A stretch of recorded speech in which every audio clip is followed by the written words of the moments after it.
Hello everyone, this is Popsta Picoy and this is how I made my song Bawat Hinga.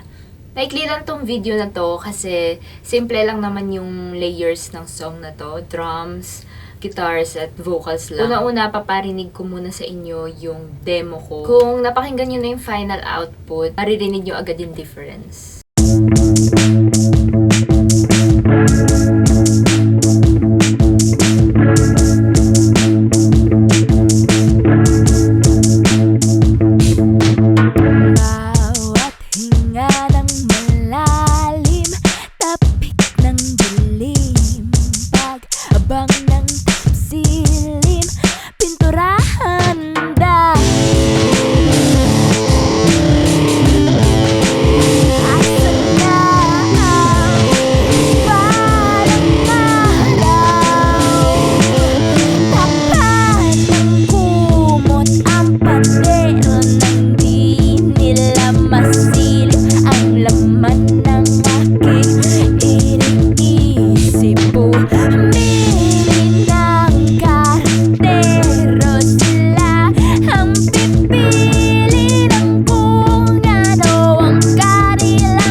Sa demo na to, ang guitars at saka vocals lang talaga yung pinaka-texture na song. Then, a few strings dito sa pre-chorus and chorus. At naka-loop lang siya until the end.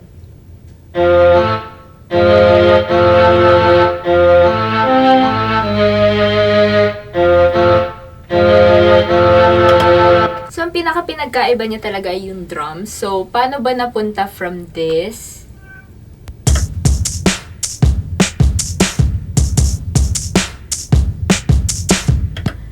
to this? So, yung binigay ko itong demo kay Nick, ayaw niya ng drums. Pero okay lang naman sa akin kasi wala naman ako strong feelings na kailangan ito lang talaga yung drums na gamitin.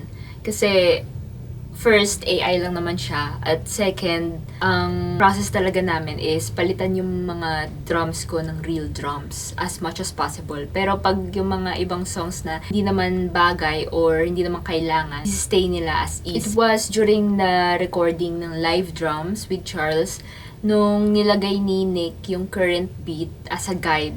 Pagkatanda ko, nilagay niya lang yun as a guide eh. Pero sa sobrang swak niya sa song, it was decided na yun na lang talaga gamitin sa final output. So at first, hindi ko talaga siya trip kasi akala ko talaga joke time siya. Na parang, seryoso ba kayo? Ganyan yung gagamitin niya. Pero eventually, sa paulit-ulit ko pinakinggan, so parang, ano ba to? Gusto ko ba talaga to? Oh, gusto ko ba talaga? So parang, nag-creep in siya sa akin. As in talagang, tupa. Hanggang ngayon, hindi ko pa rin maintindihan yung feelings ko na kung gusto ko pa talaga siya o hindi. So, yun din yung kaya ako nag-decide na sige, ito na lang gamitin natin. Kasi meron siyang, compare dun sa naunang beat, meron siyang weird personality. Ewan ko eh, ang weird eh. So, I like weird. Okay, so let's talk about the lyrics. It was during the pandemic when I wrote this song. Kaya di maiiwasan na ma-influence ng situation na yun. Pero as much as possible, talagang gusto ko magsulat ng ibang bagay. So, paulit-ulit ko sinasabi na kayo na describe o kayo na mag-isip ng meaning sa mga songs ko kasi binigay ko na yan out there. So, paulit-ulit ko sinasabi yun. Pero ngayon, sige, explain ko na siya sa vision ko. So yung lyrics, dalawa yung interpretation ko sa kanya. Una is about hard work and the second one is about politics. So yung hard work, may explain ko siya sa susunod na video, yung the making of my music video for Bawat Hinga. Kasi nauna ko siya i-shoot. So, medyo na-explain ko na rin siya dun. In short, hard work versus working smart. Like, mas pinipili ko yung mahabang path compare sa shortcut. Mas gusto ko pahirapan yung sarili ko, parang ganun. Kunin mo palayo ang kapit na may balak, tungisan ng dating tingin. At agahang nakakabusog, pagkatapos gamitin, magugutom din sa gabi. So, ito yung point na pag natapos ka na mapagod sa isang bagay na may choice ka naman na hindi, may tendency na ma-burnout ka. At isang symptoms doon ay you'll hate everything you do or you'll do. At pagkatapos niyan, you'll hate yourself for hating everything. Kaya once nadungisan ang tingin, you'll never be satisfied and kahit anong I deserve this purchases mo, hindi siya sa politics side, ayoko talaga i-kwento to kasi medyo nakakasad.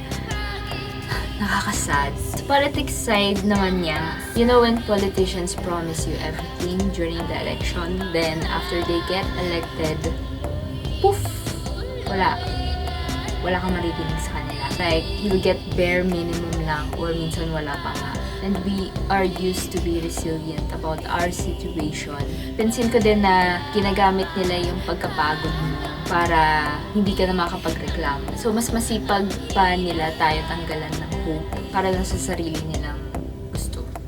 Anyways, so mag-jump lang ako sa mga gusto kong lines sa song. Susunod ay, may hahantungan ba kung walang layunin? So, itong question na to, nagre-resonate siya sa feeling na loss. And pala isipan yung future kasi parang lumulutang ka lang sa present. Until now, di ko pa rin sure kung may direction ba kahit walang compass or just keep swimming.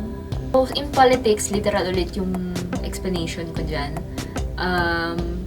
May hahantungan nga ba yung bansa kung ang layunin naman nila para dito ay wala. So, ang last line na pipiliin ko ay, aanhin ko ba ang paa sa paglutang kung pwede kong pagurin sa paglalakad?